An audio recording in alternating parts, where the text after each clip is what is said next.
Initiating with the history of yoga. According to yogic literature, the science of yoga originated thousands of the years ago, long before the birth of first religion. Thus, yoga is beyond any religious boundaries or belief system.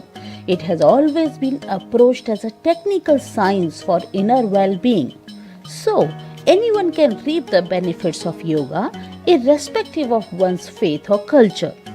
It is said that the thousands of years ago, Adi Yogi Shiva, the first yogi, enlightened the legendary Saptarishis with his profound knowledge of yoga. These 7 sages passed on the yogic science to different parts of the world. However, due to the ancient Indian rishis and scholars, it found its best expression in India.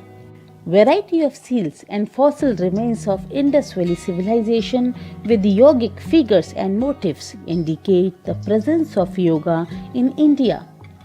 Rig Veda is the oldest sacred book of Hinduism, where we can find the mention of yoga practices.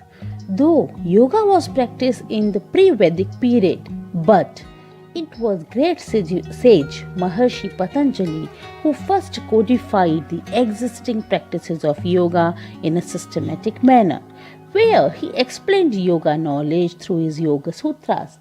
With this brief information about yoga, now let us understand about what yoga is. The word yoga is derived from a Sanskrit word yuj, which means to unite or to join. Hence, yoga is a system of practices which establishes a perfect harmony and union of body, mind and spirit, giving a sense of true oneness. There are different branches or types of yoga. The first one is Jnana Yoga. Jnana Yoga emphasizes the path of knowledge. It is a comprehensive practice of self-study or swadhyaya. Karma Yoga is about doing selfless, rightful actions for the benefit of others and without being concerned about the success and the failure, the result of the action. Bhakti Yoga, it is about developing feelings of unconditional love and devotion to a deity or God.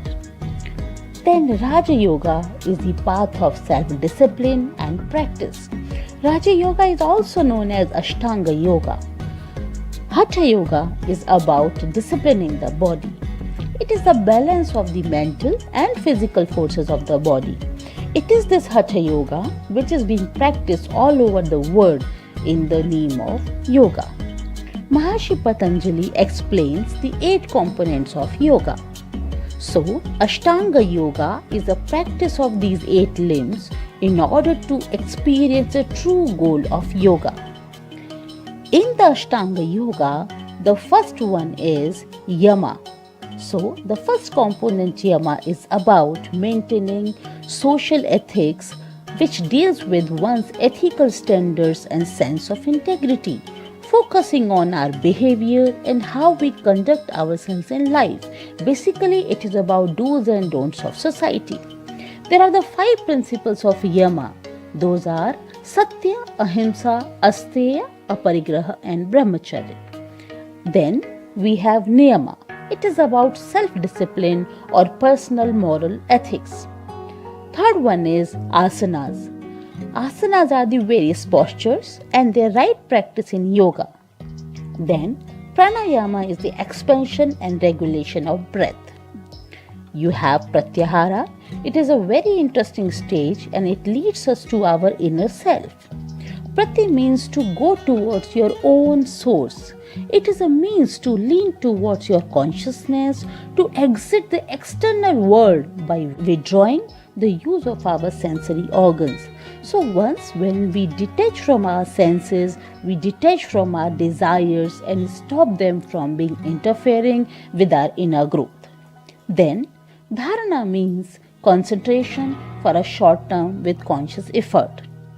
Dhyana is meditation and Samadhi is the highest stage of yoga, that is the conscious self-absorption in meditation. In its modern sense, yoga is a systematic practice of physical exercise, breath control, relaxation, diet control, positive thinking, and meditation, which aims at developing harmony in body, mind, and environment. Srimad Bhagavad Gita says, Yoga Karmasu Kaushalam. It means yoga is his skill in action and expression. It is not only the physical exercise, it is about how skillfully we communicate and act in any situation. Yoga is more as a mind skill. In your daily routine, how much you are absorbed in any task. More importantly, how much you enjoy in doing any activity, that is the state of yoga. Dear friends, the central teaching of yoga is to maintain the equanimous state of mind, means to maintain the calm and composed state of your mind in any situation. According to the ancient guru, Sri B.K.S. Iyengar, yoga does not just change the way we see things, it transforms the person who sees. Now, let us know the benefits of yoga.